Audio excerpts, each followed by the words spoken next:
90 days to crack your net JRF. इस video के अंदर हम बात करेंगे वो स्ट्रैटेजी और वो रोड मैप जिससे आप पहुंच सकते हैं अपने जेआरएफ की तरफ in just 90 days. Step number 1, सबसे पहले आपको समझना है अपने एग्जामिनेशन को, और उसके लिए आपको समझना पड़ेगा पेपर के पैटर्न को। पेपर पैटर्न में अगर हम बात करें तो यहाँ पर दो पेपर्स होते हैं, पेपर 1 एंड पेपर 2। पेपर 1 आपका जनरल पेपर है जो कि कॉमन है सबके लिए, यानी कि सभी स्टूडेंट्स को देना होता है। इसके अंदर teaching, research, communication, higher education, people development, environment और मैथमेटिकल, रीजनिंग, डीआई जैसे जो है वो क्वेश्चंस या यूनिट्स होते हैं। पेपर 2 आपका सब्जेक्ट स्पेसिफिक होता है, यानी कि जिस भी सब्जेक्ट से आप जेआरएफ क्वालिफाई करना चाहते हैं वो आपका पेपर 2 होता है।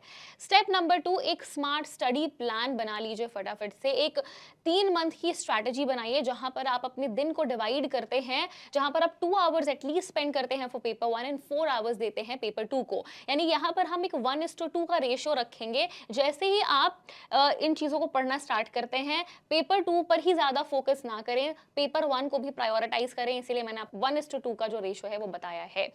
इसी के साथ हम आ जाते हैं स्टेप नंबर 3 पर, जहां पर हम बात करेंगे पेपर 1 पर फोकस करने की। पेपर 1 आपके लिए गेम चेंजर साबित हो सकता है। टॉपिक्स जैसे कि logical reasoning, DI, teaching aptitude, environment, higher education, ये बहुत ही स्कोरिंग टॉपिक्स हैं और मैंने आपके लिए ऑलरेडी 50 मोस्ट स्कोरिंग टॉपिक्स का वीडियो बना लिया है। अगर आपने नहीं देखा है जाकर के जरूर से देखिए चैनल पर।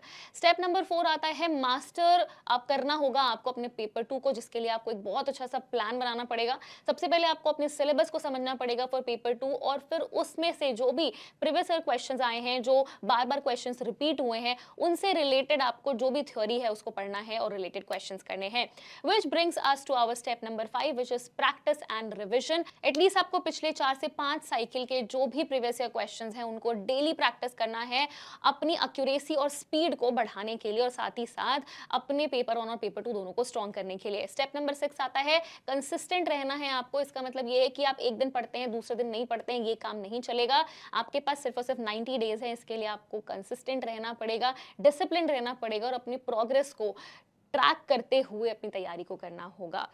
सबसे लास्ट स्टेप आ जाता है आपका, जहां पर आप मॉक टेस्ट को प्रायोरिटाइज करेंगे। बहुत सारे स्टूडेंट्स ऐसा करते हैं कि वो सिर्फ और सिर्फ थ्योरी पढ़ते रहते हैं, क्वेश्चंस वो करते ही नहीं है, क्योंकि उनको लगता है कि जब हम सब कुछ पढ़ लेंगे तब हम क्वेश्चंस करेंगे। It doesn't happen that way. आपको अपनी full length mock test, sectional mock test, revision, previous questions, इन सभी को जो है बिल्कुल भी फॉर ग्रांटेड नहीं लेना है। सो या all the very best everybody and I hope you get your net JRF. Thank you very much.